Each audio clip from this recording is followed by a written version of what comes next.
আপোনালোকক কবিতা লক্ষ্মী ব্লগলৈ স্বাগতম জনাইছোঁ। আজি আমাৰ স্পেচিয়েল কি জানেনে? ৰূপ দেখাই আছোঁ। আজি আমাৰ হাঁহৰ মাংস।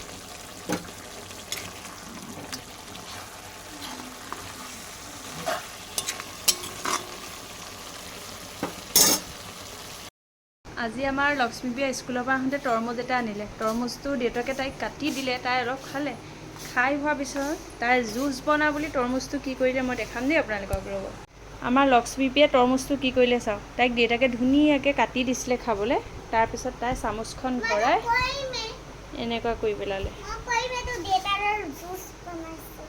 তাই দেউতাকলৈ বোলে জুচ বনাইছে। এয়া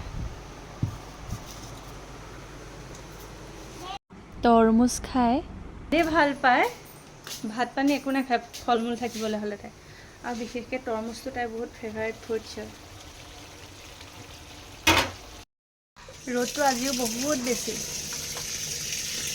আজিকালি ৰাতিপুৱা শুই উঠাৰ পিছত ৰাতিপুৱা কিবা ঠাণ্ডা ভাৱ এটা আহিছে। পূজা অকণমান লাগিছে ঠাণ্ডা ভাৱটো অহাৰ পিছত।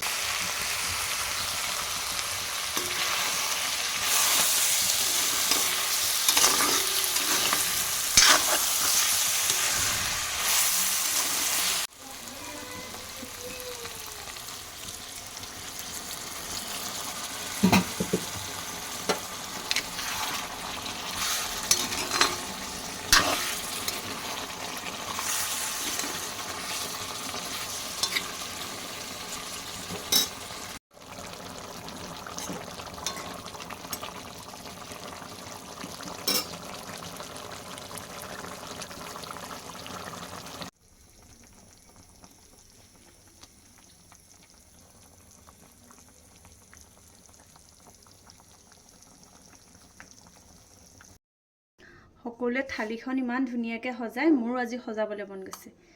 কেনেকুৱা হয় নাজানো, সজাইছোঁ আৰু দেই।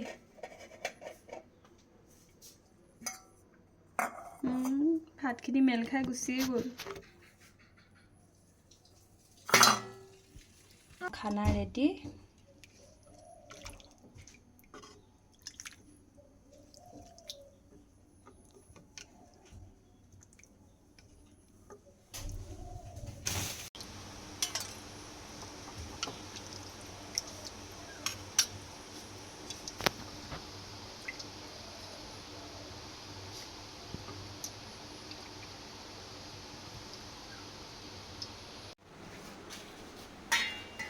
ইফালে মোৰ ভাত ৰেডি,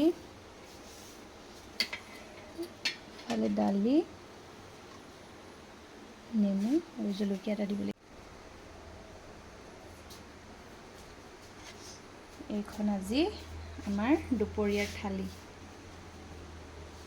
হৈছে নাই নাজানো দেই, সজাব ভালকৈ নাজানো।